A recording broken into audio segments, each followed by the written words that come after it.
All right then. Good evening, everyone. My name is Legidano Joshua. You're welcome to the seventh session of the I Read I Research Fundamental series. Last week we held the seventh session of the I Read Research Fundamentals, specifically on the topic how to build relationships and build healthy relationships and rapport with your lecturers. I welcome you back to the eighth session of the I Read Research Fundamentals and the first of the career development. Last week, the seminar we had last week explored strategies for building professional relationships, specifically student lecturer relationships, and how to prioritize excellence for career development.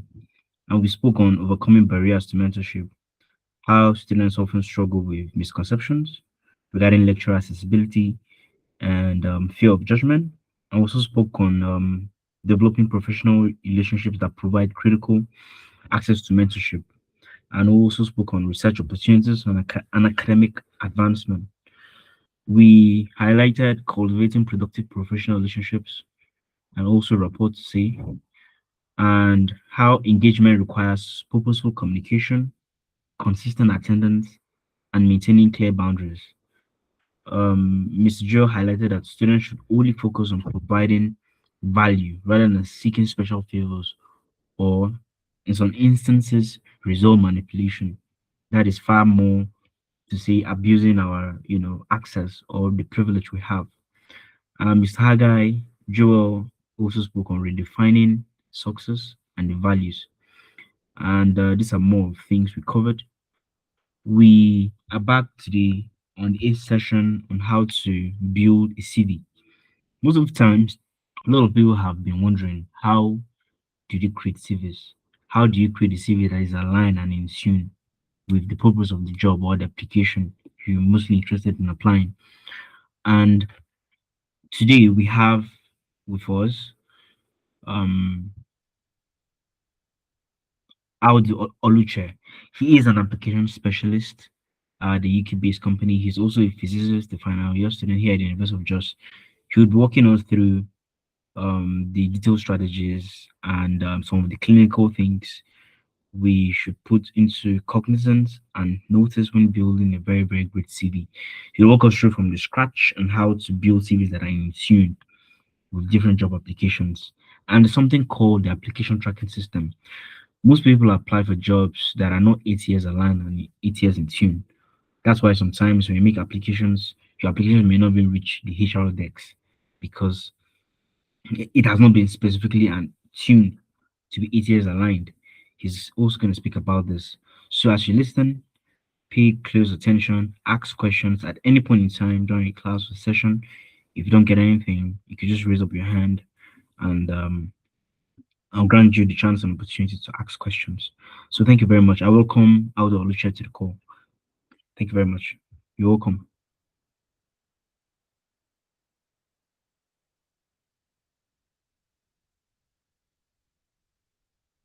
So yeah, Mr. Oluche, you have the floor.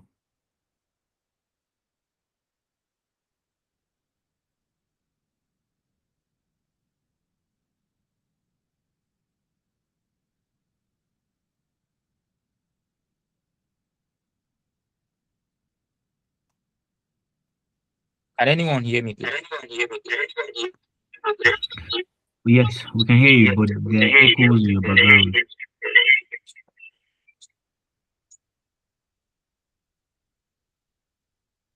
Yes, we can hear you, but then there are echoes in your background.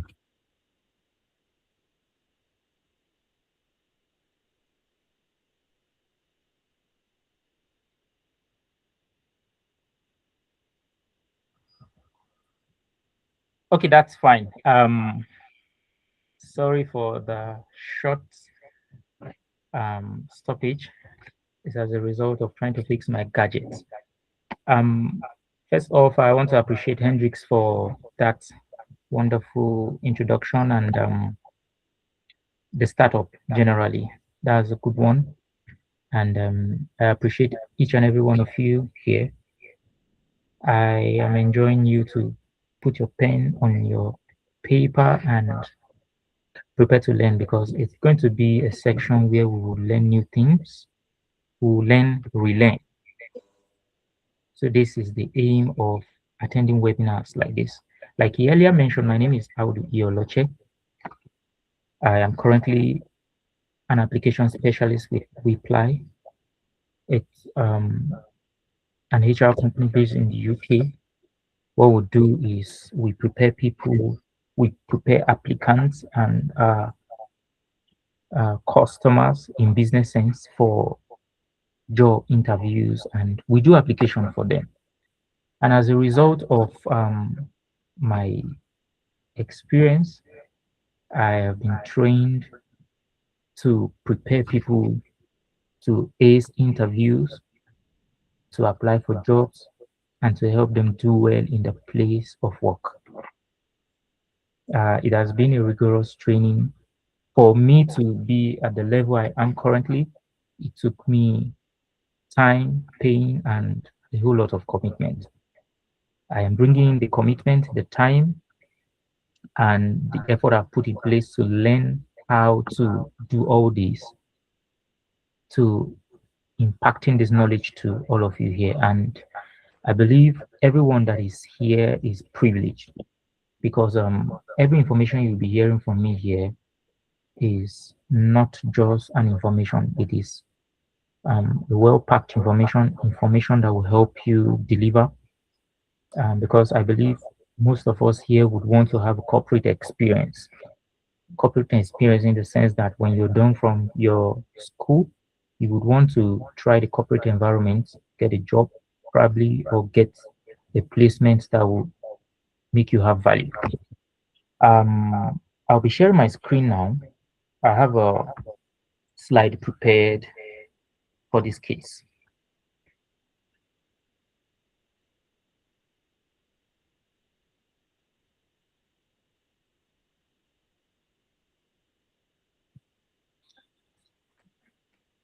I believe each and every one of us can see my slide. I don't intend to take much of our time because I've incised all the information to make sure that it's something that is as something we would assimilate quickly and in a very easy step. So now we would be discussing the kind of resume that gets recruiters' attention. Now, who is a recruiter? A recruiter is someone who is giving the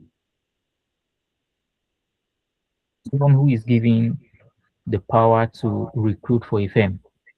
So what he does is he designs a job description, he sends them out with the aim of getting suitable candidates to fill in the vacancies that are available. So when he sends this job description and the vacancies out, his expectation is to see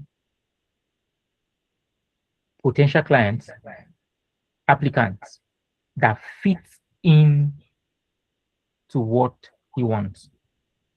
What does he want? He wants people that can meet 60% of the job description, people that would be able to fit in. So when he goes through application, his aim is to see how he will get the best people out of the pool. That is the number of persons that have applied already. But the case in most time is terrible, because I've been in the shoes of an HR. I've gone through CVs during an internship I had with GAO Incorporation, is a US company, and you will discover that whenever a job description is sent out in the guise of a vacancy, the responses we normally get is very frustrating and embarrassing. Someone who intends to get into a role would not prepare, would not have the adequate preparation, or would not even want to dust his CV to a level that will meet up. And it's something that is very embarrassing to people that are on the other side of the desk as an HR or a recruiter. Now, most of the times, a lot of persons complain that there's no job. They have been trying, they have been making effort. But the question is, are you doing the right thing? Are you putting the right effort? Do you normally read the job description very well before you prepare your CV? These are critical questions that if you can answer them for yourself as an applicant, it will be very easy for you to get an interview invite. Now, this is just an introduction to what we have to say today. Generally speaking, we are going to be discussing the kind of CV or how to prepare the CV that gets recruiters' attention. Now, on the first slide, I said the first impression is your CV. Now, when you see a vacancy that you are qualified for, what you do first is to submit your CV. And recently, the way we submit CV is electronical. It is not like the ancient way of applying for jobs where we print papers, print inks on papers and submit any longer. We use emails and portals to submit our applications. Now, the CV you are submitting is your first impression. And I know that there is a saying that says, first impression matters a lot. So when you are bringing yourself or presenting yourself to a recruiter, you are supposed to prepare all ends, tie all knots, to make sure that, because of course, when a vacancy is being let out, the pool or the number of persons that do apply is high. Okay, I have a friend that is a recruiter and a HR with Seplat Energy. And I was having a discussion with him recently, and he told me that the last graduate trainee they had a pool of 11,000 applicants. And at the end of the graduate training process, they were only able to employ 7 out of it. You would now see that the percentage of the recruitment is like 0.1. And definitely, if you are applying for a job, it is because you need the job, or you need the role, or you need the offer at that point. So why don't you get yourself set? Because the competition out there is not funny. Now that you're a student or probably a recent graduate, it will be as if you came from a niche or probably an environment. Let's take uni just for an example, or probably your department. You are competing within a number of persons that you know that their capacity. So you could have leverage to do whatever you want. But in this case, whenever you're applying for a job, you are competing with a pool of persons that you don't know their capacity. So for you to stand out in any way is for you to stand out in your first impression, which is the CV you are dropping. Now, we all understand that before we go for an interview invite, our CV gets there before us. So our CV is our personality on paper or personality on the gadget. So before an HR start looking at your CV, there is something they call the ATS. It's called ATS Applicant Tracking System. I understand that a lot of us must have heard about applicant tracking system before, but we don't even know how this thing works. And most of the time when we prepare CV or the kind of regular CV we have, when we pass it through the applicant tracking system, is a software. We will discover that our CV does not actually get into the hand of the recruiter, because what the ATS don't do is that whenever CV comes first, it passes through the ATS. And the way they program the ATS is, it makes sure that every CV that is not in alignment with first the JD, which is the job description, font arrangement, and keyword setting. Pay attention to those three things. Every CV that is not in alignment with those three things, the job description, the font setting, and what? Please pay attention, because this is the key part. If you understand these three things I'm talking about now, you have understood how to handle or cross the ATS setting. The first is what?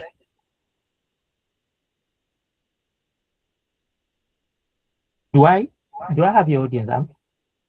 Are you guys there? Hendrix? Yes, sir. We are with you. Okay, good. Good. So like I was earlier saying, three things that is the foundation of the ATS. If the JD, your CV, is not in alignment with the JD, which is the job description, it's not in alignment with the set font, and it does not have keywords from the job description, your CV will definitely not even get to the hands of the recruiter. So how do you do this? Whenever you are preparing your CV, make sure that you have your job description side by side. I'll get to a point in my slide and I will explain to you something that is very key that most applicants do not understand. And I think is the major reason why most people do not get invite call or invite email. Now, when I understood this fact, most of the CV I send out, I get interview call for it. And friends around me will be like, how do I do this thing? It is as a result of knowing the secret behind the application process and the ATS of a thing. So on the first slide, I mentioned that the CV is the first impression. So whenever you are submitting your CV, first of all, you are supposed to put in mind that the ATS is something you are not supposed to compromise with. When you make your ATS, make your CV ATS friendly, you have passed the first barrier, and the tendency of your CV to be seen by a recruiter is high, or is definite that a recruiter is going to take a look at your CV. Then from there, the recruiter will now decide from the content of your CV.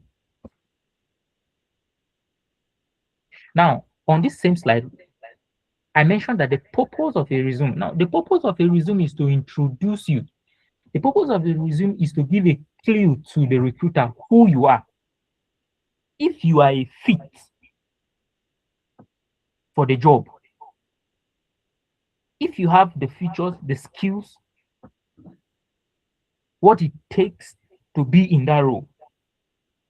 So the CV is your first impression, and it's a definition of your personality to the recruiter. So it's something that we cannot negotiate on. When you put this at the back of your mind, you will understand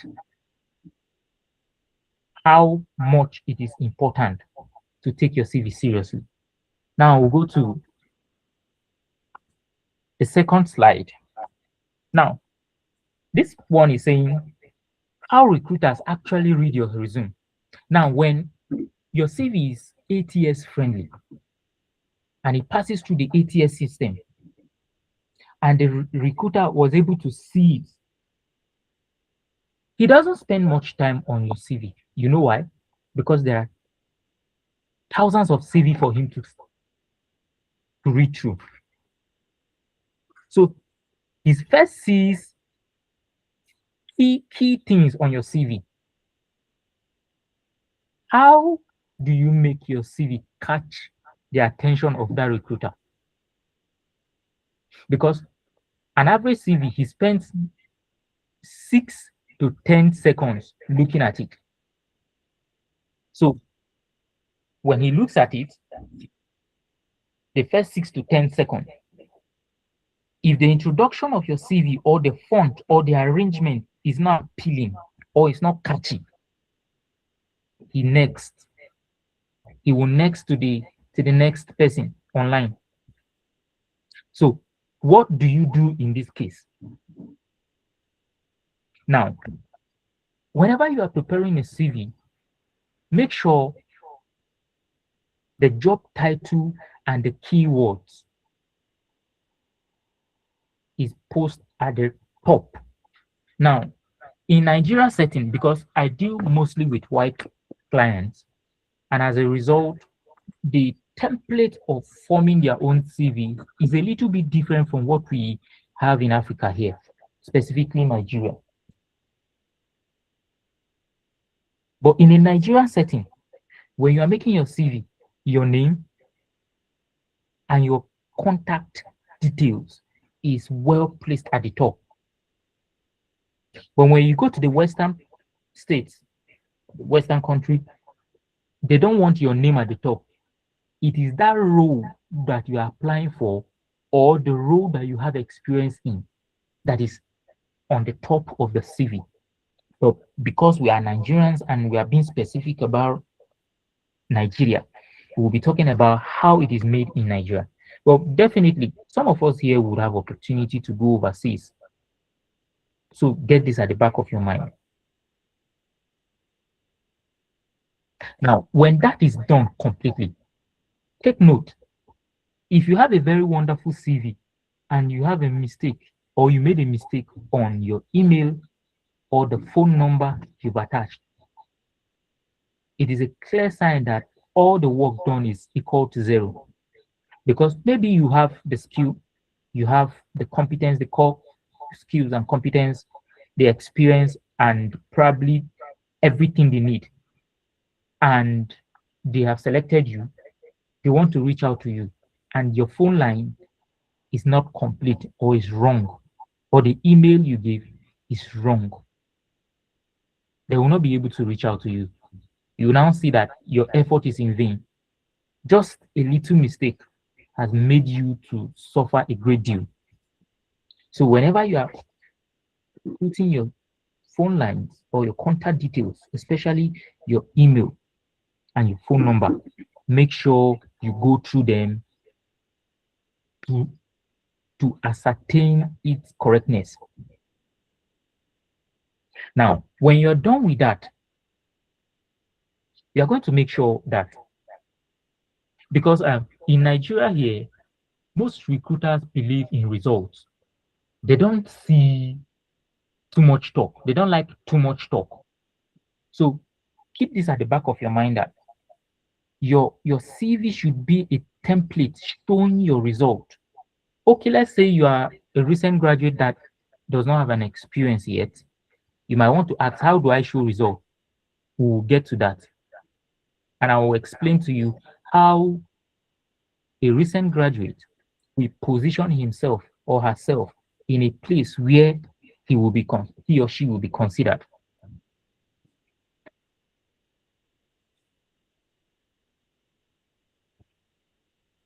Now, after saying all those I have said, I want you to put this down.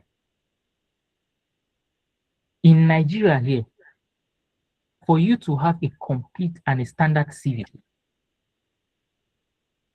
you have to follow this template, or probably let me say this anatomy. Now, this anatomy I'm saying is the content of your CV, the things that it is supposed to have to make sure that you will be considered.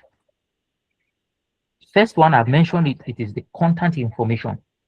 You cannot afford to make mistakes on your contact information. And on that contact information, most of the time, I will advise that most times, let your LinkedIn link be attached to it. Because when an organization is hiring a personality, they hire people that can represent the company well. Now, how do they know that you can represent the company well? They will go to your socials and look you out. Now, let's say you're on LinkedIn and they discover that some of the posts you've made recently, or because they can dig deep to 2-3 years about you. is one of the easiest way to know your personality, even before they meet you. And they discover that most of the posts you're making is against their company policy. They will definitely not hire you. So when you are on LinkedIn, be very conscious. LinkedIn is a space for professionals, so you should be very professional when doing anything there. It is not even only on LinkedIn, on your Facebook and every other socials. Be conscious with the kind of content you post, because I bet you these organizations, especially standard ones, they dig deep to know the personalities they want to bring in. Because any mistake you make will cost them a lot. So they want to hire the best of the best. Then we'll go to professional summary. Now, I earlier mentioned that when a recruiter picks a CV, the first thing he sees is your professional summary. Now, it could be professional summary or career objective. It is professional summary when you have experience, but it is career objective when you are still a new entrant, probably somebody from the university or polytechnic trying to find his way in the corporate space. You call it career objective. Now, your career objective is not supposed to be more than 3, 4 sentences. Most of the time, young people use the aid of AI to generate career objective, or probably this whole CV. Now, when an experienced HR picks your CV and it's AI generated, he knows immediately. I was speaking with one of my mentees yesterday because I normally have section with her and we talk at length. I told her to prepare a CV because I've been teaching her on what to do.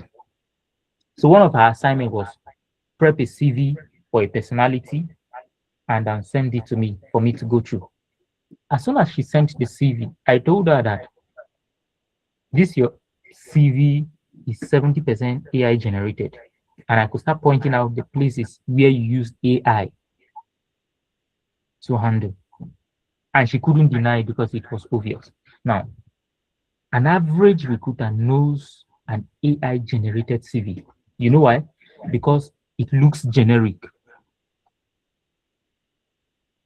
Now, when a recruiter sees your CV to be generic, it gives an impression that you're a lazy person, or probably you don't even know what to do. Are you not supposed to use AI? The answer is no. You're supposed to use AI. The world has opened up to the point where AI is like an assistant or a tool that assists us to become more efficient. But I always say this, that your AI is as smart as you. If you are very smart around this AI, you have a great job done. But if you don't know your way around the AI, you only churn out generic content that can be traced. When we say generic content, it is a kind of content that is prompt related, prompt based, something that any Dick and Harry can wake up and just say, do this for me, and AI will do it for the person. Now, the professional summary, like I earlier mentioned, is the first thing an HR would want to see.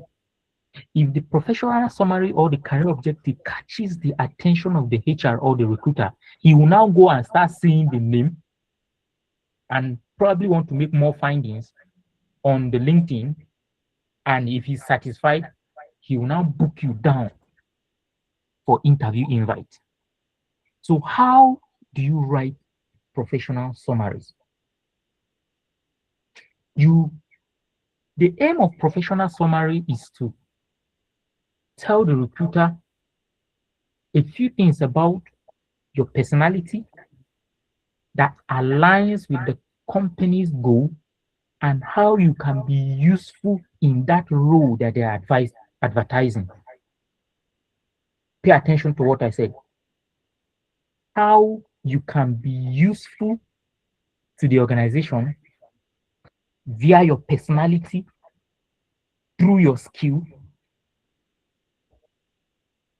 and how the company can maximize your strength to achieving their goal. Now, I want you to understand that for every organization out there, aside NGOs, the aim is to make profits. That's the first aim. When you study economics, probably when I was taking one of my professional exam in CIPM, there's a course I did, and I learned from it. It says that the aim of a business is to maximize profits. That's the first thing. Then every other aim can come later, maybe passion and the rest. So for every business, when they are bringing somebody in, the aim is to bring somebody that can be useful to them, that they can use your knowledge, your skill, your strength to maximize profit. So whenever you are presenting yourself in the professional summary or the career, yes, the professional summary, you present it such a way that aligns with your personality and how your personality can be useful. Now, I have not given you a generic professional summary or career objective. I have just told you what to do. You can feed this idea to an AI with the right prompt, and an AI can generate a professional summary that aligns with you perfectly and make it well arranged.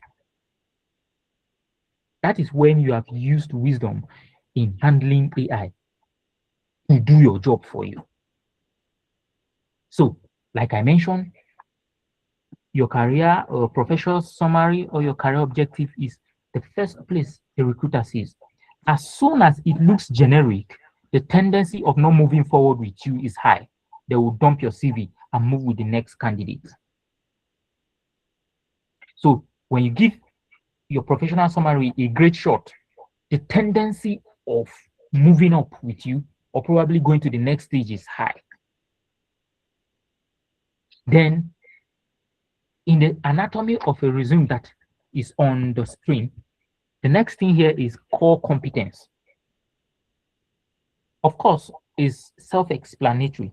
When they say core competence, the things you have ability to do, how you can solve the problem of the organization or for that job role.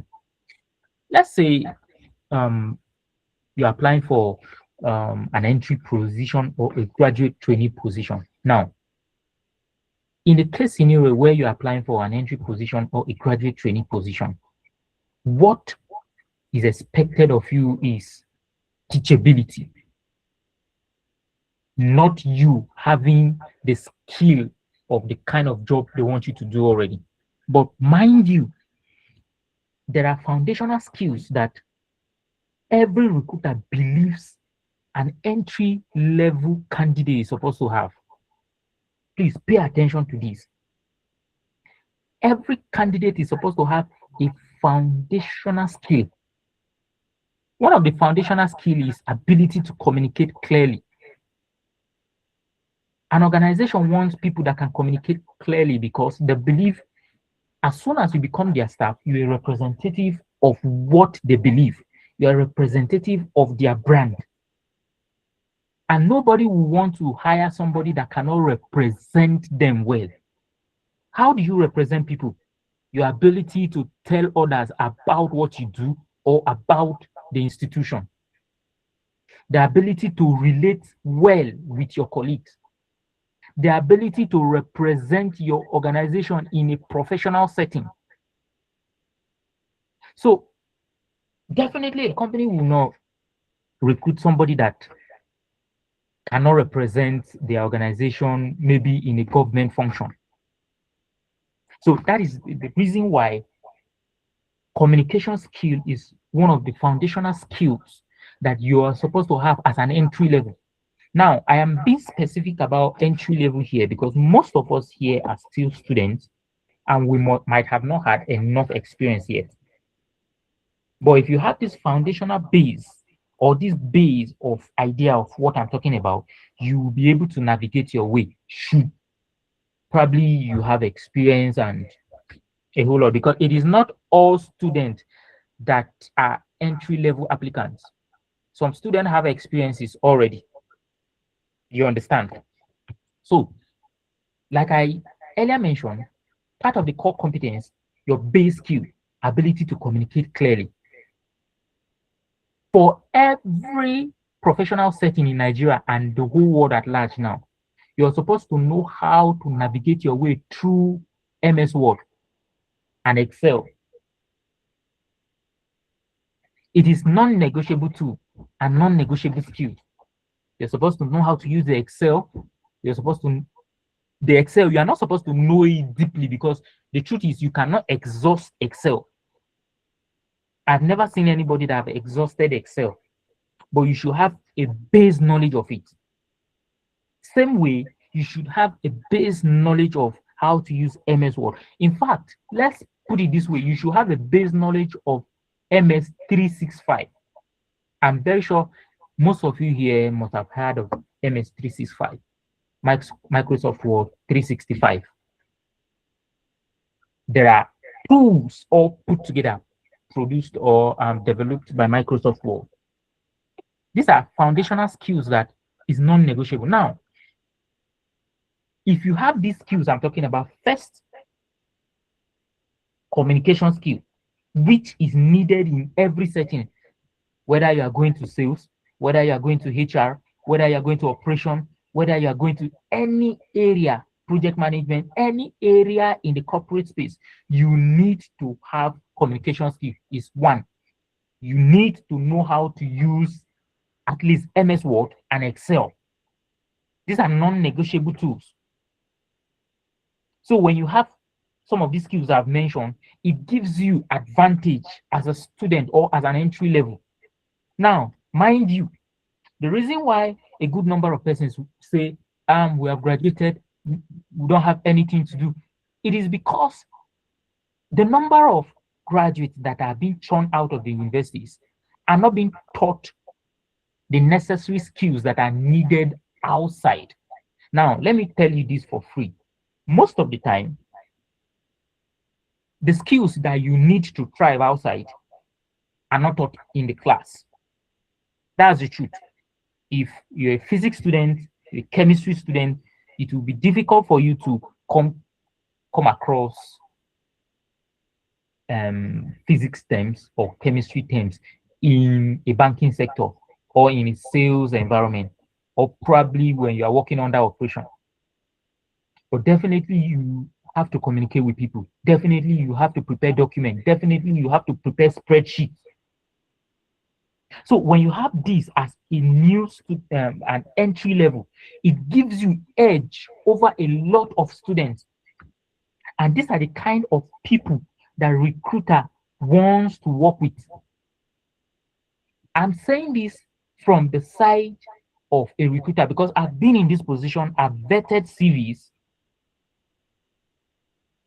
I've had opportunity to discuss with recruiters of top firms in Nigeria. I had the opportunity to speak with a senior recruiter in DHL, is a logistic company. And while I was learning how to navigate my way through the corporate space, he mentioned a lot of things to me because he was my first mentor. And he started telling me that, see, if you want to thrive, learn this skill, learn this skill, learn this skill, your ability to communicate. How do you do this? He now gave me an assignment to go and watch John Maxwell, all his YouTube videos. I've watched it, all his YouTube videos. What the man does is he prepares people to be good communicator and good leaders. Via this, it has helped me to increase or to develop my communication skill, my ability to communicate clearly. So part of it, he asked me to, in fact, there's a particular course he bought for me in Excel just for me to learn. Now you see that someone who has privileged opportunity to know some of this information cannot be compared with another random person who does not have this info on time. So I am telling you this information out of the depths of a recruiter and from the sincere heart of somebody who wants to see you thrive. Now, another thing that is inside the anatomy of a strong CV is your work experience. You might want to ask, an entry level does not actually need work experience. Yes, it doesn't actually need work experience, but I tell you that it still needs experience. How do you get experience as a new graduate? You see some of these opportunity we have to intern, or probably during your COS. These are experiences that when you teach them well, it will give you edge. Now, mind you, a recruiter or an organization don't want to employ a dummy or somebody that is clueless. Even if you are coming in as a graduate training role or probably an entry role, they believe you are supposed to have base knowledge. Just like I mentioned, you're supposed to be good at communication, you're supposed to have base knowledge in MS, you're supposed to know how to use the spreadsheet. You also should have some, let me say, formal or informal experience. So the formal experience is internship, volunteer. When you take opportunities in your department to serve in any capacity, that is an experience. In fact, let me tell you a short story. I got an opportunity as a result of one of the roles I had. During my 300 level, I was opportune to be the secretary of ELCOM in my department. And I had an interview with a man recently, and he was asking what core administrative or direct administrative experience have I had. I thought about it because all the administrative experience I've had are virtual. Like, okay, yes, during my time as ELCOM secretary, I was able to do this, and I explained to him, I was able to communicate it to him in a manner that fits into what he wants. And guess what? He gave me the opportunity. Now, leave that aside. I am trying to say that any formal or informal experiences you gather, articulate them well, package them well. These are experiences, especially experience that makes you or that made you deal with people. It has helped you to learn this skill they call this skill is very necessary in sales. It's called persuasion. When you have any experience that made you deal with people, talk with people, convince people, that is persuasion skill you've learned. That is one of the biggest skill as a salesperson. Probably when you are going into HR, you need these skills. So if you can package some of these things, these are experiences for you, and it will give you edge over others. Now we go to the next thing here, which is your education. Of course, when you want to prepare your CV, you're supposed to put your education. Mind you, you only put your recent education. Do not put your primary or your secondary school. Nobody is interested in your primary or your secondary school. You only need to put your highest level of qualification or your most recent academic experience, which is probably your degree or your HND. That's what you need for the educational.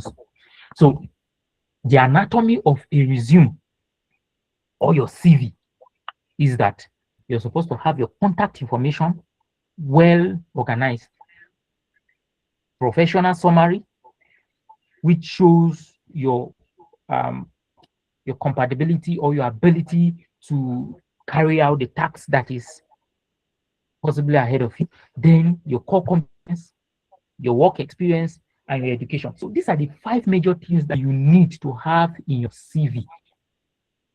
Now, when you have vast experience, the anatomy might enlarge, might increase. But for an entry level, this is the basic things you need. If you can fill up these things well, your CV is well prepared. Now we'll go to the next slide here, which is tailor every resume you send. Now, I earlier mentioned that I would tell you long run why most applicants do not get an interview invite. You know, people that do not have experience, I'm telling you this as one of the major things that will help you outside there. Whenever you're preparing a CV for a vacancy, or let me put it this way, you don't use one CV for more than 2 job applications.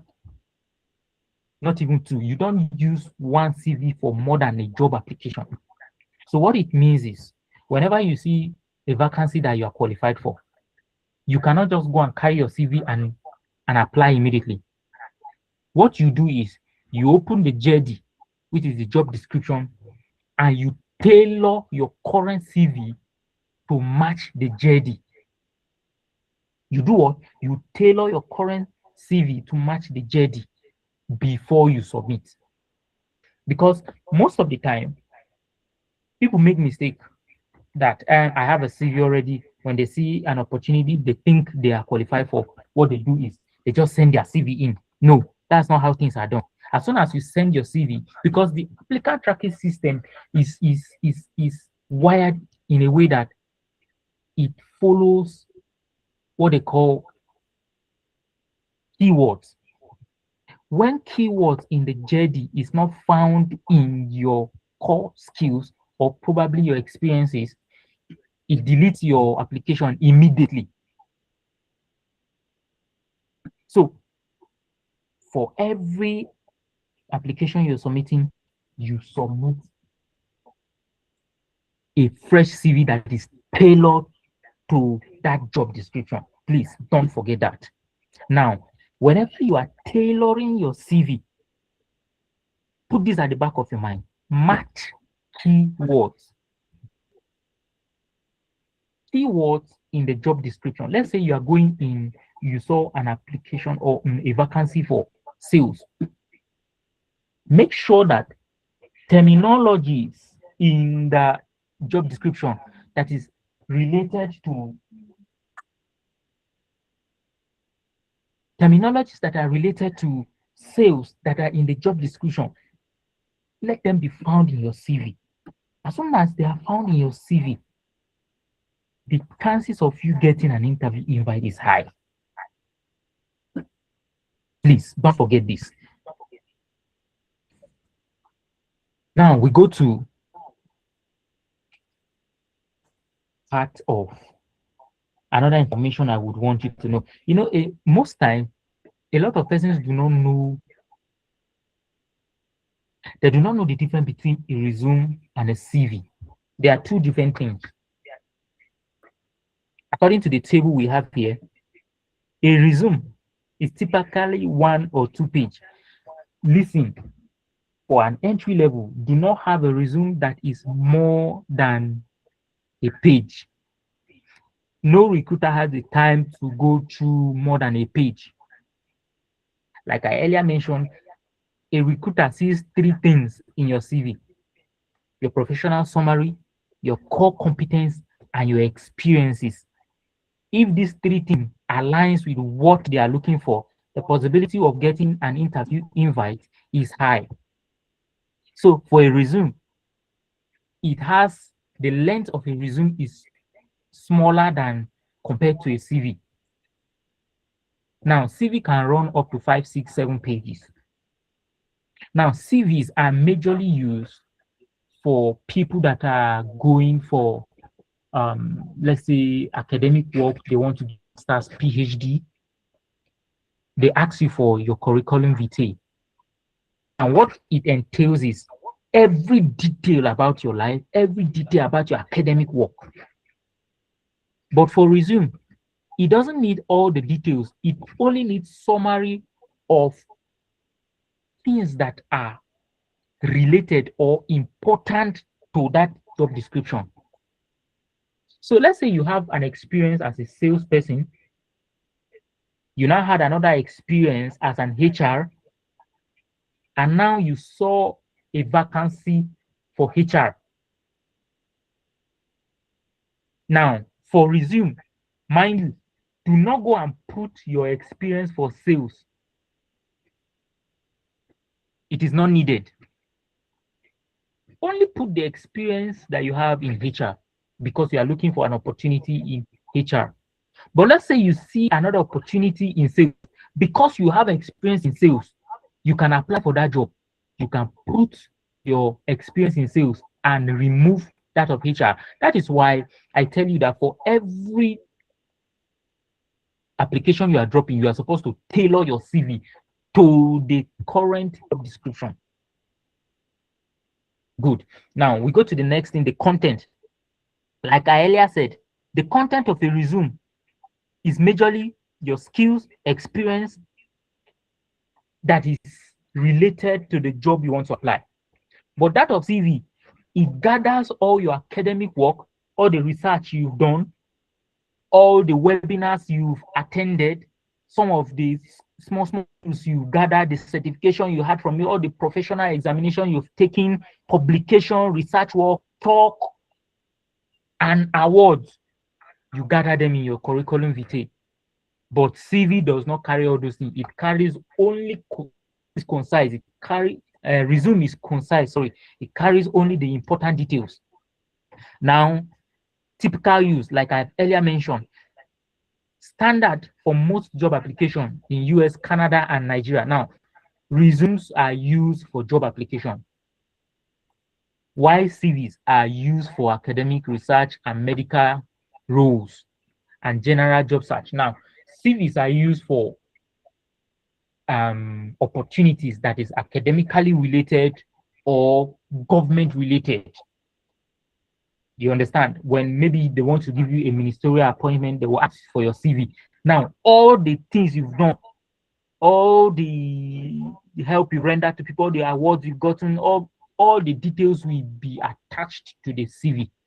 But your resume does not need all those details. I am very sure we have questions because we're almost coming to the end of the slide. I would like to reiterate some key things about what I've said today. But before that, if you have questions, please put them down so that as soon as I'm done with reiterating what I've said today, we can go to question and answer section. Then we can relate there. So we started by saying that your resume is your impression. You don't joke with it. Went into how a recruiter sees your resume. I told you that a recruiter doesn't spend time on a resume. He wants to see professional summary. If it catches his attention, then he would want to see the name, probably go make more details, make more findings about you. I also mentioned the anatomy of a resume. For an entry level, your resume is supposed to contain your contact information, your name, your phone number, your email. You don't need to make mistakes in this. Then your professional summary, I told you that it creates an impression. So when it is properly arranged or properly articulated, it gives you a high chance to be sent an interview invite.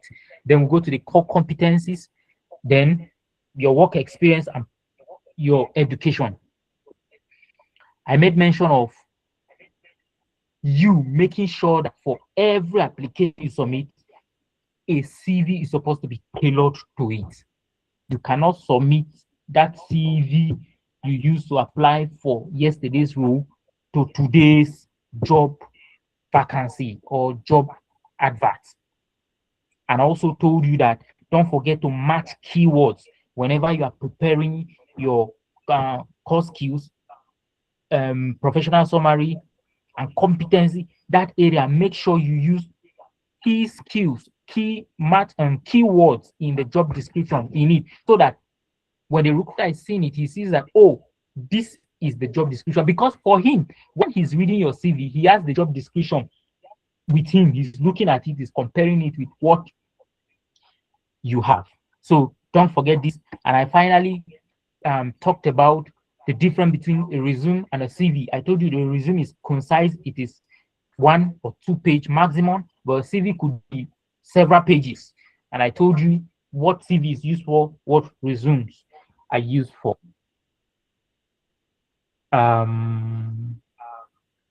We have actually covered what we're supposed to know now. Ella mentioned that if you have questions, you should raise your hand, tap the raise hand button, and we could take it off from there.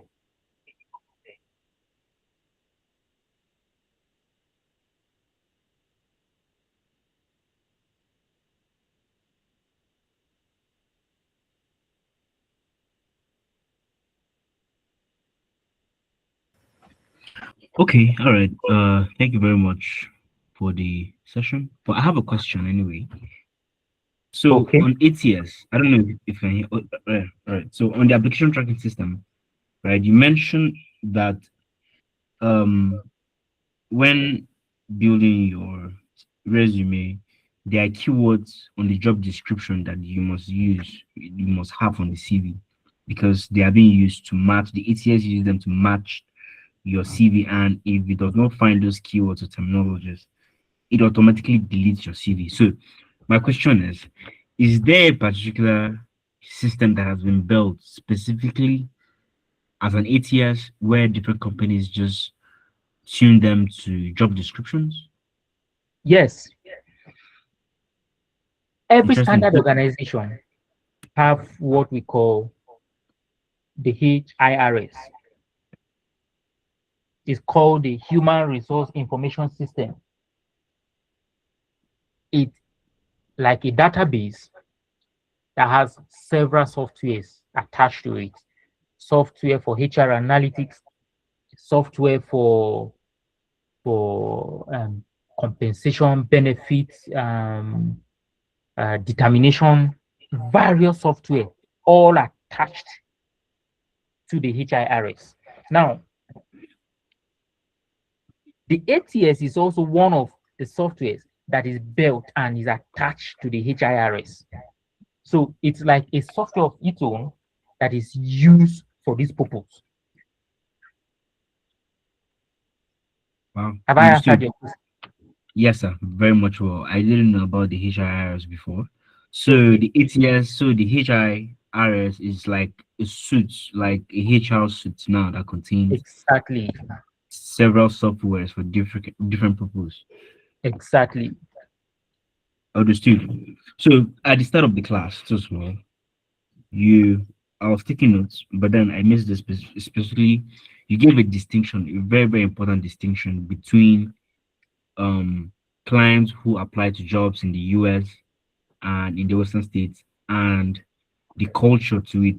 There was it there was a distinction you mentioned. You said in Nigeria, no, in the western parts of the world, they prefer CVs having contact details first.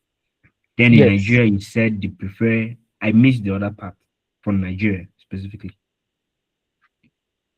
Okay.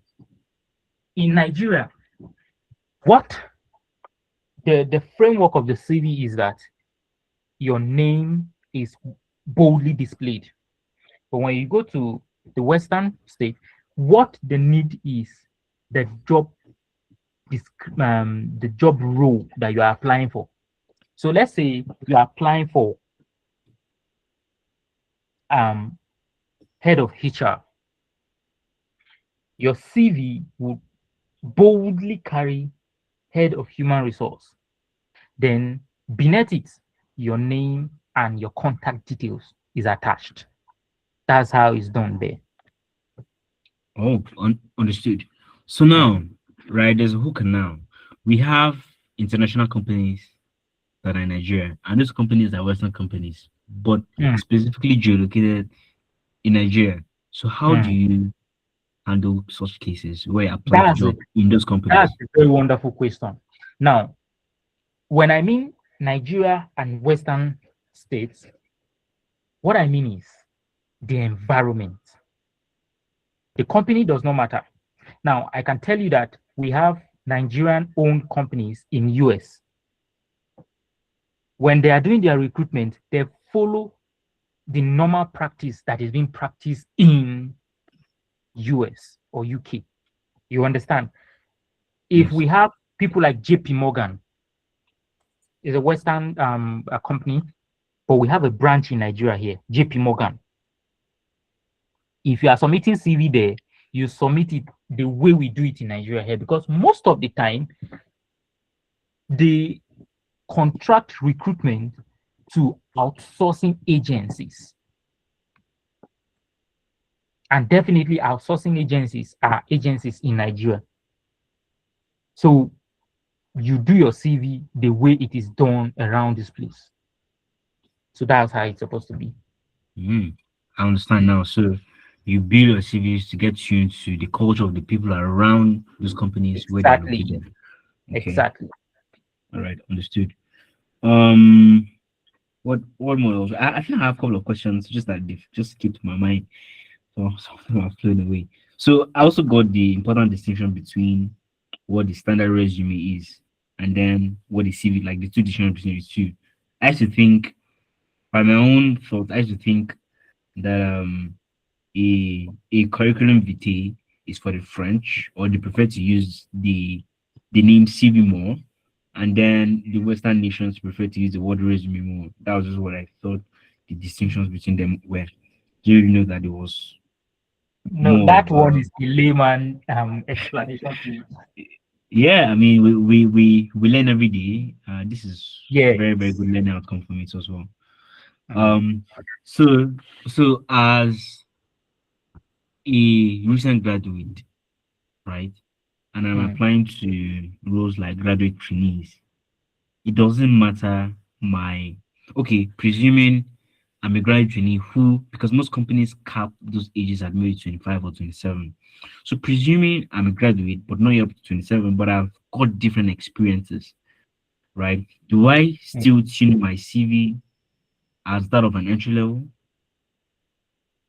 Well, like I earlier mentioned, the aim of the CV is to create an impression before the recruiters. If you had an experience and you think you want to take up a graduate trainee role with a new company and you have all the criteria readily available, that is, you fit in, you could actually decide not to include your experiences, especially the ones that will make you look too um too experienced for a graduate trainee role. Interesting. Understood. Mm. I have another question. Okay, go ahead. Um, I've been around professional job spaces or professional internships. I'm not going to mention names, Mm. where some people would say, put me in your company. What that means is they don't want to go through the official route where different applicants go through. Like, Mm. let me just get you placed in that company and start paying you salary, right? Mm. Like, how, what's the like the culture around such? Can you just get people into a company, start working without going through the normal process that is, going through Okay. the, applying for jobs, getting You know, screened or getting interviewed and some of this. I understand. You know, we have different kind of businesses. We have limited liability, public liability, and the rest. Now, when your business or the business is the kind of business that is being owned by one man or a family, you understand that the practice around professional dealings might not hold waters most of the time. But a situation where the company is large, it means that it has board of directors, they have modus operandi, they have laid down principles of how to go through before you bring in someone. You have to go through recruitment process. This it is what I'm trying to say generally is when it is a one-man business, any kind of operation could happen. You could decide to see, oh, I saw somebody, he spoke well at an event. Can you come and work for me? And you tell the HR, skip all those recruitment process. I like his personality, just put him in the, and it could work. But there are companies where there are laid down rules or ways of carrying out operation. All right, So, then I understand. so that is it. All right, great.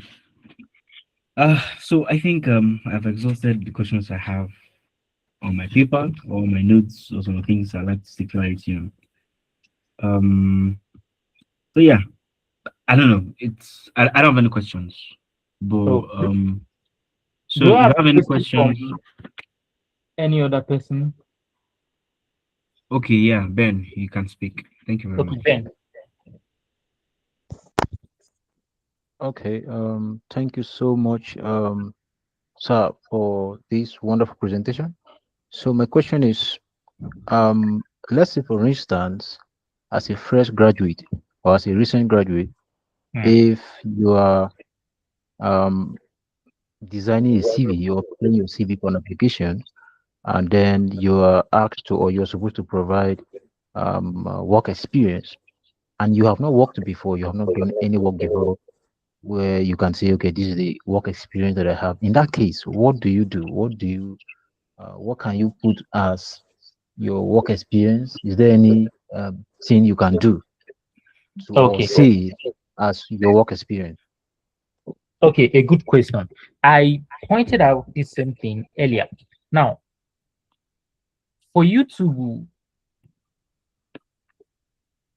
graduate as a science student in Nigeria, it is mandatory that you pass through a 6-month COS experience. That is a work experience already. Now, when they say work experience, majorly, it necessarily does not mean it should be formal. It could be informal. It could be that time you spent with an uncle trying to arrange files, trying to balance some numbers, or probably the time you, after your secondary school graduation, you had opportunity to get engaged with somebody that involves maybe talking, maybe recording, maybe data entry and the rest. I am very sure that one way or the other, you might have had an experience either formally or non-formal. So all this all depends on your ability to present them in a presentable way, put them into writing. It is your experience. Okay, wow, wow. Thank you so much. I think I'm clear about that particular question now. Thank you. Mm. Now, in addition to this, it is expected or it is advised for you as a student to take internships seriously. Possibly, if you see opportunities for volunteering, don't joke with them, because these opportunities will open you up to corporate practices. So whenever you are coming into the corporate world, you are not coming in as a complete daft person. You're coming in as somebody that has a base knowledge of how a corporate environment works.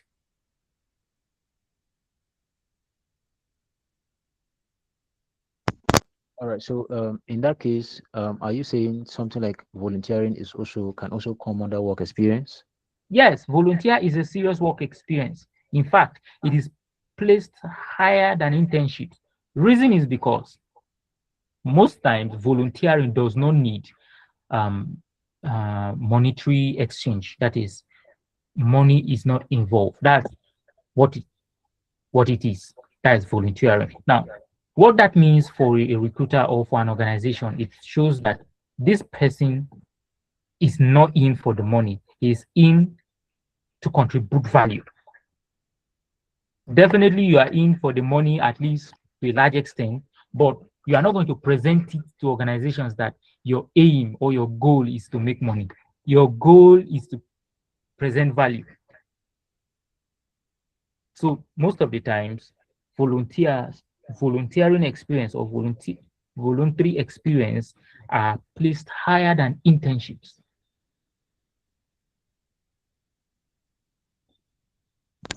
All right. Thank you so much, sir. Thank you. All right, Bibiana, if you have a question, you can unmute your mic and speak. Good evening. Please, I want to ask, sir, you made mention of volunteering.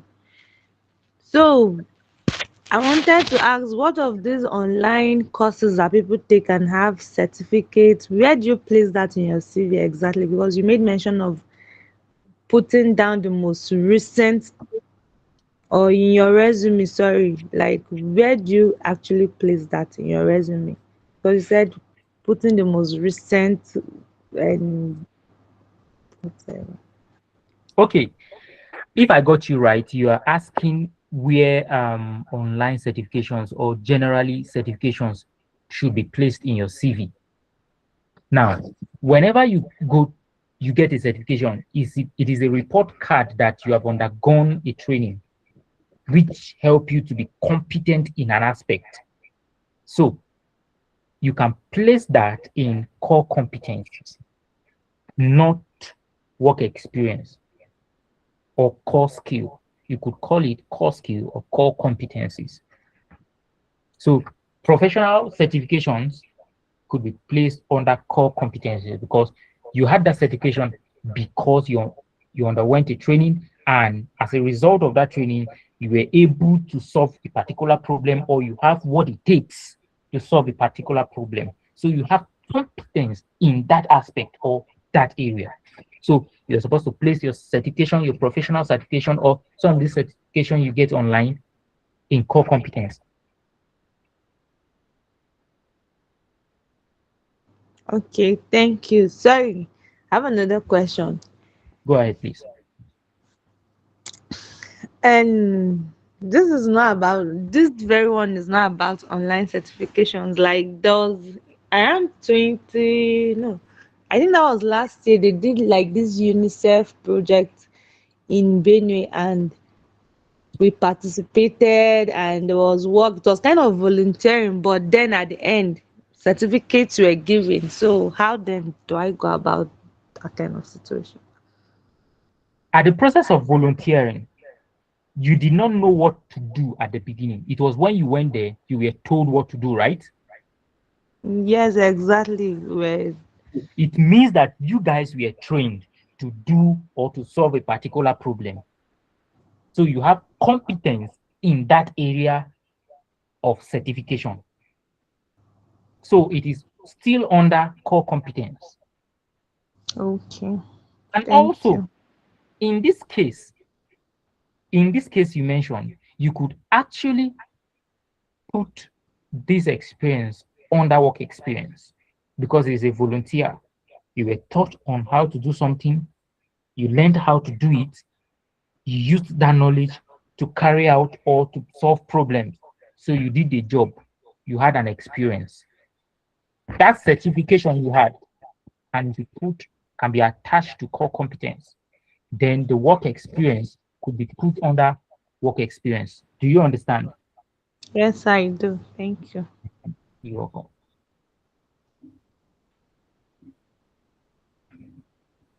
Do we have more questions? Okay, so I have a question. Okay, sir.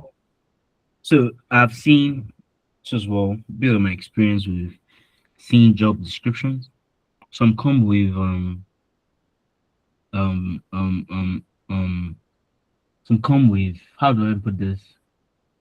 Some of the criterions on the JD. You would Mm, see somewhere they specifically state we need someone with 10 years of experience, someone with 15 or even 20 years of experience. I've seen 20, specifically 20 years of experience, right? mm. Some so my question is, do companies write these max ages because they want a specific threshold of individuals apply for those roles, or they just want to have people who are not up to, because sometimes some people are not even up to 20 years. and some of them are fit for those roles, but because of the age description, they're not able to apply. So why do some companies do things like this? Because sometimes I've seen some job descriptions that are very unrealistic. Can you just So like, I don't know, yeah, can you just walk me through such okay. thinking and Now, psychology of when some of you the have things? experience of unrealistic, or when you see an unrealistic job um, vacancy or advert, it is signifying two things. Number one, incompetence from the side of the recruiter or the job designer. Incompetence, because the truth is, some years of experience are unrealistic. They are unrealistic. Now, in cases like that, and the second thing, I told you two reasons why unrealistic could be done. The first one is incompetence from the job designer, and the second one is in a way to scare people away in order not to have too much number of applications. Oh, So see the job description with plenty years of experience, and of course, people with that kind of years of experience are already engaged with something serious, or probably they are doing their own personal business. They cannot leave their own personal business.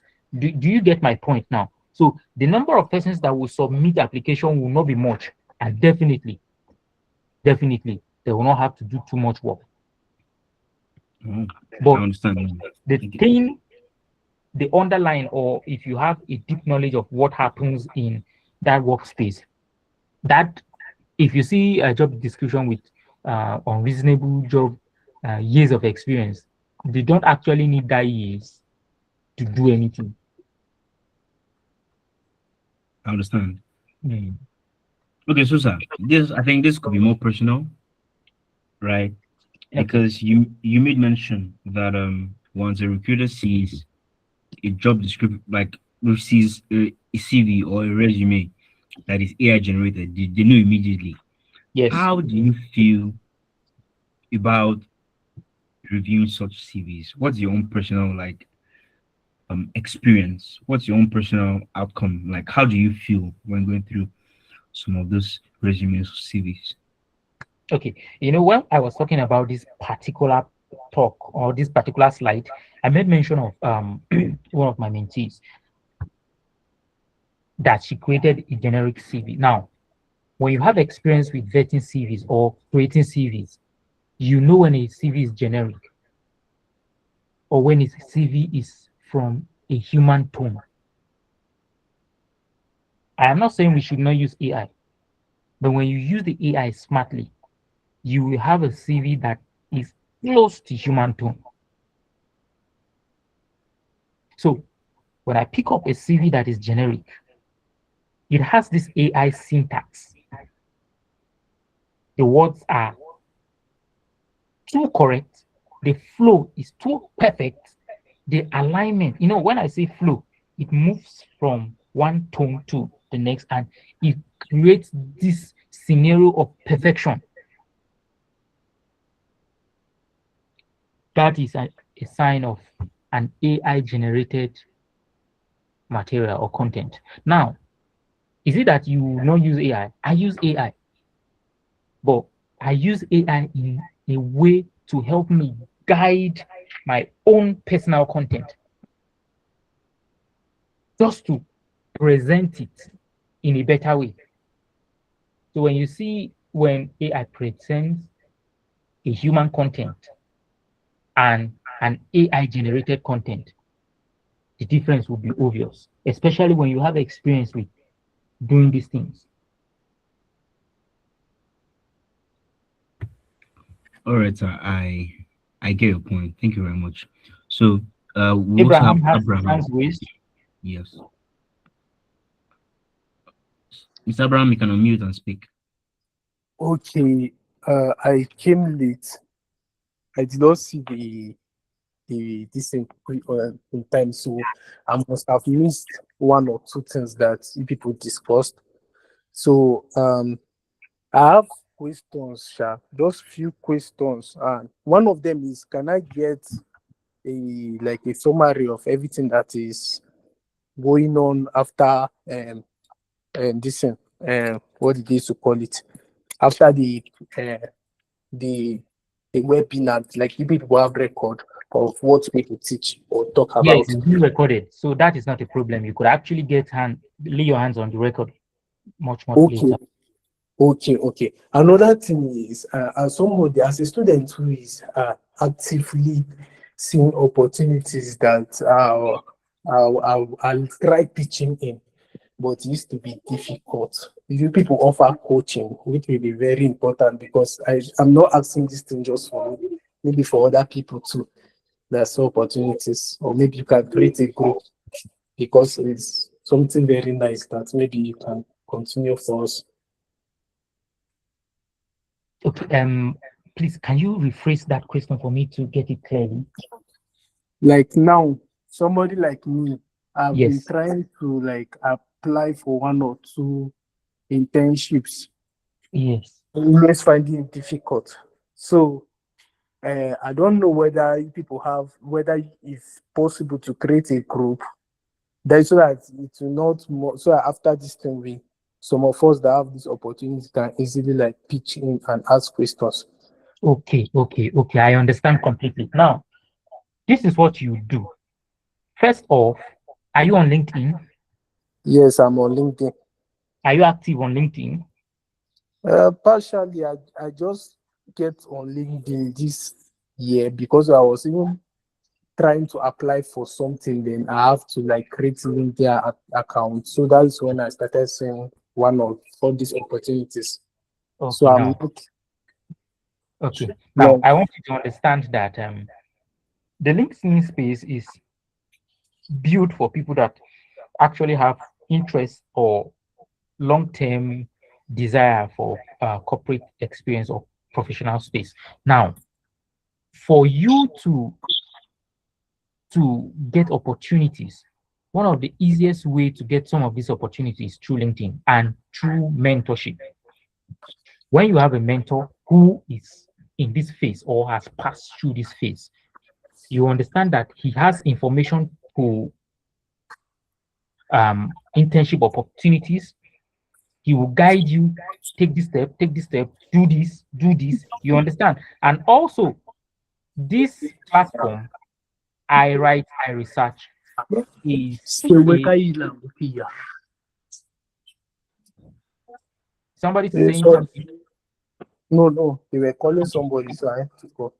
Okay. So this platform, I write, I research, is an avenue for opportunities like that to be shared. This platform is expanding. There are a lot of ideas that is emanating out of this place. Very soon, we are going to be sharing some important details. Now, we are done with CV and the details we are supposed to know about CV. A time will come, we'll talk about how to ace an interview. It's another section of its own. So definitely keep in touch with the platform, keep in touch with the body. It's a body that is ready to be helpful to students, especially around North Central. You have opportunities to assessing a lot of opportunities in this platform. Okay. Well, so sorry, you answered the question, but not all. About the mentorship and the platform, that is what I was asking. Like, are you people creating a group, like a WhatsApp group? That is what I mean. That somebody Yes, can. there's a WhatsApp group already. There is a WhatsApp group already. As soon as you become a serious member, you'll be added, and every other information and mentorship section or mentorship opportunities will be available to you. Okay. Thank you very much. Yeah. That's Okay. So before Bibiana speaks, Mr. Abraham, thank you very much for speaking up. So I'd like to know, because it seems you joined the call for the first time.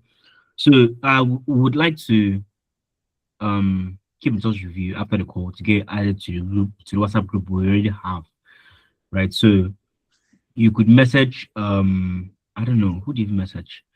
So are you currently on WhatsApp? Sure Excuse you are, me, right? you know what, Hendrix? I want to Yes. drop the link to that WhatsApp platform here via the chat Okay, so yeah. that he can join right away. All right. Sharp, sharp, sharp. That makes sense. All right, then. It's all good. So, Bibiana, you can unmute your mic and speak.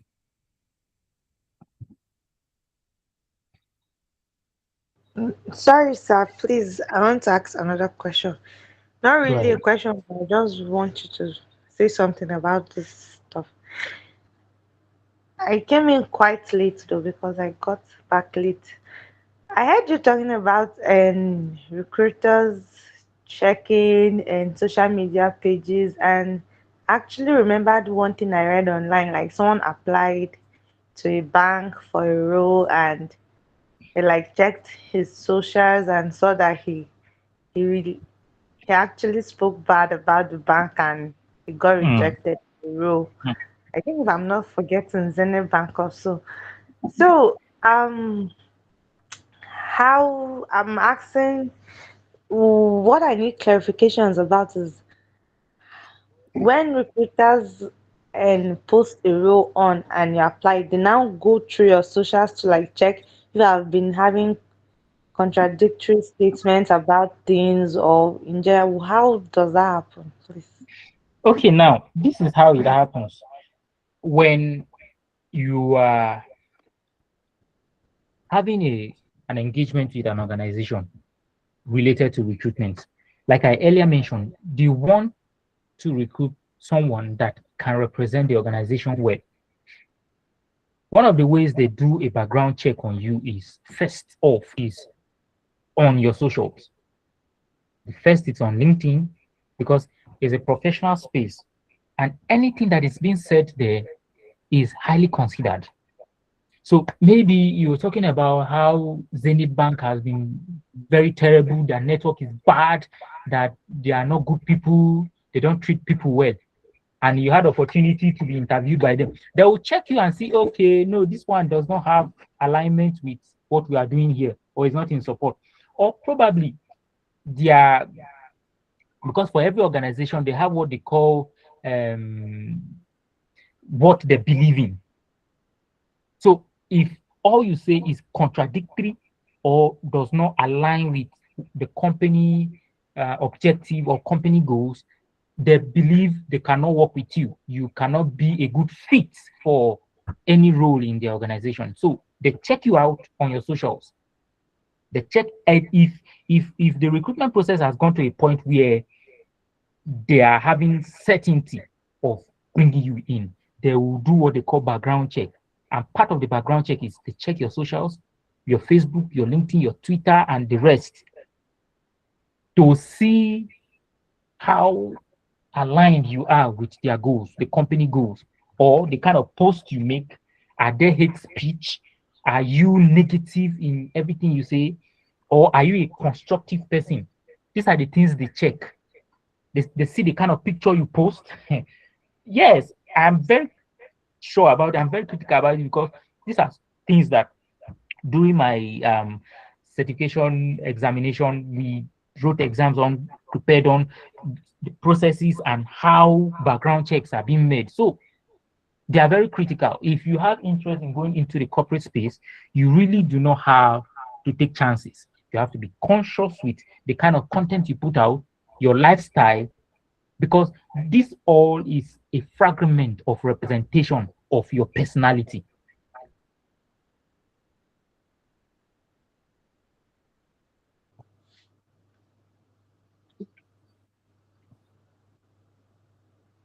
I think I Hello? have answered your question. Yes, you have. Thank you so much. You're welcome. So, do we have another question?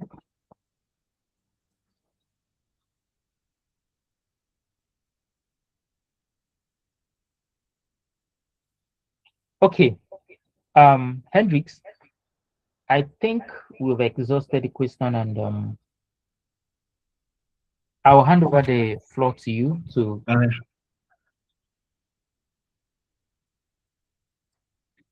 all right, then. Thank you very much, everyone, for your contributions, your questions.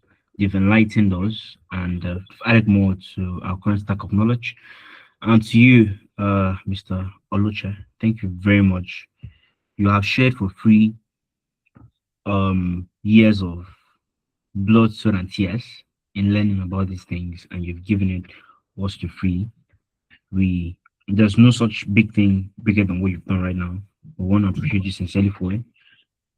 And so let me just recap very quickly some of the key things that have been discussed in this call. So at the start of the call, he talked about the name distinctions and probably a question I asked to gain clarity on what Nigerian versus the Western culture is really like when with writing key details like your name and your contact details. For the Nigerian company or for the Nigerian culture, they prefer your name written boldly and displayed. For the Western companies, they prefer the job role first. And in Nigerian companies, they want to see results on your resume, right?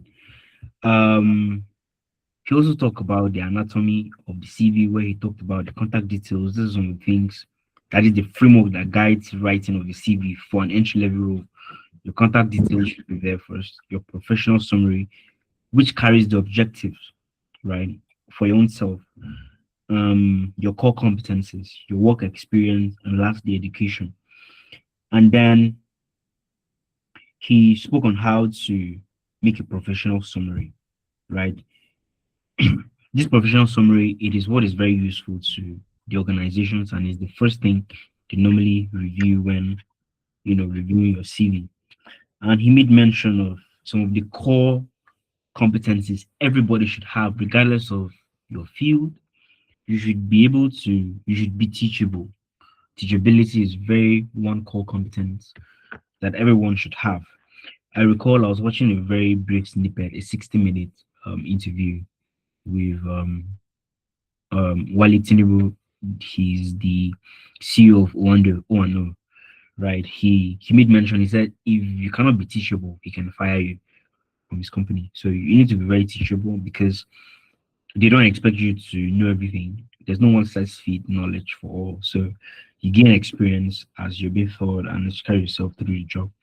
And then you should be able to communicate very clearly because you would be a representation of the company. You represent the company someday, sometime in events, in conversations. You're able to speak and relate well about the companies as well. So you should have very good communication skills. And Ben was telling me about a PhD woman in a certain institution I'm not going to mention who is currently executing her PhD and still, in fact, she doesn't have a PC. And I'm like, is it even possible to run a PhD and you don't have a PC? You don't know how to operate the PC? It's very surprising. The barest minimum of all is to know how to use MS Word. It's for you to know very well how to open MS Word, type a document, save it, and even print it. Like these are like the barest minimum of skills, the digital skills everyone should have. We have done a class, things about session 3, 4, where we talked about digital transformations as regards research. So you should know MS Word, you should know Excel, you should know PowerPoint, the basic Microsoft Suite tools, you should know them. Google Workspace, you should know them. They are the basic and the barest minimum anyone should have known or still know. If you don't, you could. They're not very hard to learn. And then he made mention of John Maxwell. If you want to learn how to communicate clearly, go to YouTube, type John Maxwell, watch his videos, and become a better communicator. Sometimes, as philosophers would have it, the countries have gone to war because of lies, poor communication, or misrepresentation of words, so on and so forth. He also made mention, he said, if you have been in a position where you've had the privilege to interface with people, that particular experience earns you persuasion. And I'm sure at every point in time, he made mention the presenter that he has had experience. He gained experience of persuasion when he was an LCOM secretary, if I got that right. Right. So you should relate some of these things. So if you had any opportunity where you interfaced with people. That experience alone has earned you persuasion. And then I asked a very good critical question, what really ATS is, and he made mention of the HIRS. So this HIRS is a suite that contains so many tools. The ATS, meaning the application tracking system, is one of them. And then when you're applying for jobs, you must tailor that CV to the job itself. And how the ATS screens out CVs that are not aligned and in tune is that the ATS has been specifically tuned to match the terminologies or the keywords on that specific job description to the keywords on your CV. So if you're applying a job, maybe in a petroleum company, you should be able to, match some of the keywords with the experiences that you've had in the past, match the job description that you're looking for. In that way, the ATS will be more friendly to you. Else, there's something very harsh he said, but that's the reality. Your CV automatically gets deleted.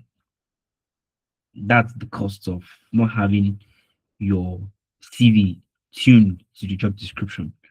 And then he spoke about the differences between the CV and resume. So the CV contains it's mainly sometimes up to 5, 6, 7 pages and above, right? And this is for people who are applying for positions like PhD roles. Maybe you're making a PhD application, and if you're making a PhD application, the people who want to get you admitted into the school need to know literally everything about you. So in that case, you get to add every detail about your life, right?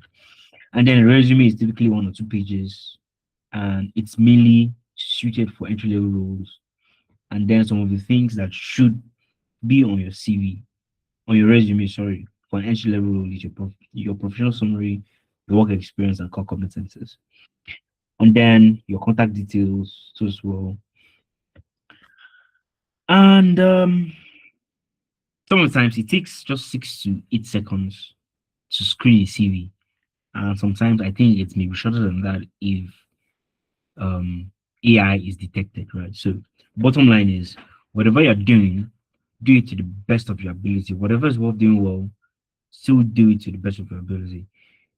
Your we most of the times we have outsourced our knowledge, we have outsourced our core competencies, we have outsourced our logic to AI, and it's very, very bad, right? So you can give AI these contexts about yourself, then get AI to best tune those contexts you provided to the results of what you're looking for. But some of us don't do that. We've outsourced everything, our operations entirely. So it is best to have things drafted by yourself to the best of your knowledge and believe in yourself and believe in what you're doing. So I think this is as much as I was able to capture. Once more, thank you very much, Mr. Oloche, for accepting our invitation to speak and also joining forces to make I Write, I Research a very remarkable place for learners to upskill and develop themselves in their careers. And Dr. Ben, thank you very much for planning these very sessions right from the very start. I also like to give credit to some of our founding fathers. Joel, he's not here. He's very busy. He's a researcher. He's currently working at most companies, reputable ones, because of his core competence. Right. This is something he learned research. It took him time, and he paid a lot of sacrifices for it. He made a lot of sacrifices for it, and it's currently paying. Right. So I implore everyone in this call today: do whatever you have to do. Believe in yourself. Continue working hard. They said a moving man will surely meet his luck. So yeah, thank you very much everyone for joining this session. Next week Friday we'll be back here. We normally have our sessions every Fridays anyway.